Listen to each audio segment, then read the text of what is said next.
What's going on, everyone? Bran here, and I'm about to give you the bloody breakdown, my own personal review of Halloween Ends.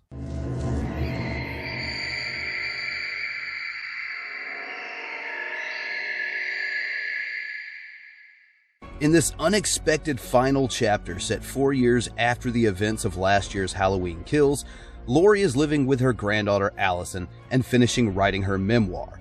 Michael Myers hasn't been seen since. Laurie, after allowing the specter of Michael to determine and drive her reality for decades, has decided to liberate herself from fear and rage and embrace life.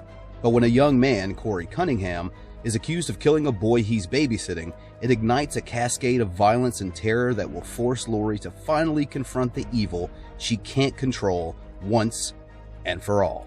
So yeah, there's really no point in dicking around here.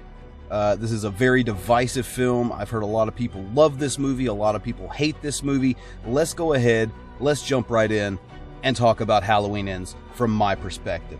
So we're shown at the beginning of this thing, I mean the very beginning, via the film's opening scene and that H3 font during the opening credits, that this film's going to be different. In fact, there are a decent amount of parallels to Season of the Witch, as well as Christine and the Lost Boys. And speaking of other films in this series, pay close attention because the Easter eggs are back and there are a lot of them. We got new writers added to the team this time, resulting in my opinion, better dialogue and characters in general. The film is shot beautifully, complete with some brutal kills and breathtaking visuals. And let me just say, John Carpenter doesn't fucking miss. I mean, it's not possible. The score is incredible, maybe the franchise's best. Jamie Lee Curtis and Rowan Campbell carry this movie, and not that there's any bad performances particularly here, but those two are without a doubt standouts in this film. In my opinion, this is the closest Jamie Lee Curtis has ever gotten to her original portrayal of Laurie, and it works well here.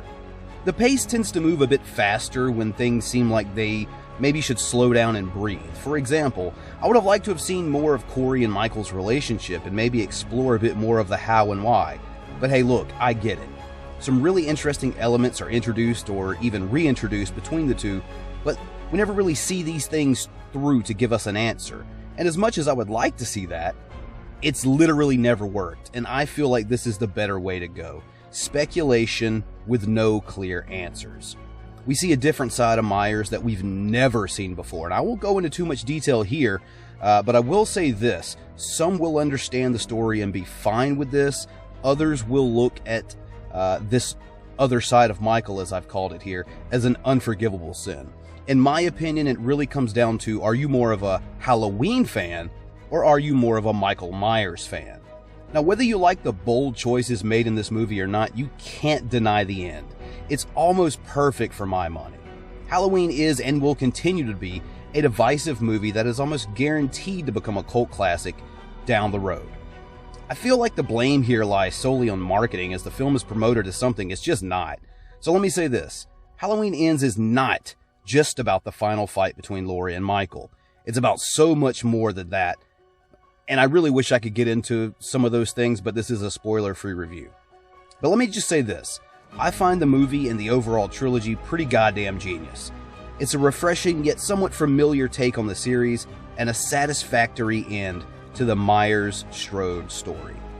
I give Halloween Ends 4 out of 5 stars, and I recommend you go check it out right now. Like I said, I believe it's the #1 movie in America right now. As I said earlier, a very divisive film.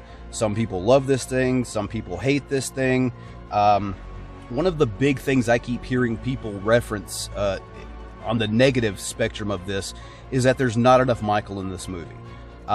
So really quickly, I just did want to throw out here, there are a lot of people doing the math here, and I've checked this as well. Michael Myers is on screen more in Halloween Ends than he was in the original 1978 film, so I just don't know if that's a good argument. But what I will say is I understand why certain people dislike this film. However, myself personally, I think it's a fantastic movie and a great way to end this David Gordon Green trilogy. So before you leave me today, why don't you go ahead, leave me a like if you've enjoyed this video, check the description for a couple of links, and leave me a comment while you're at it. I'm Bran, and you've just got the bloody breakdown on Halloween Ends.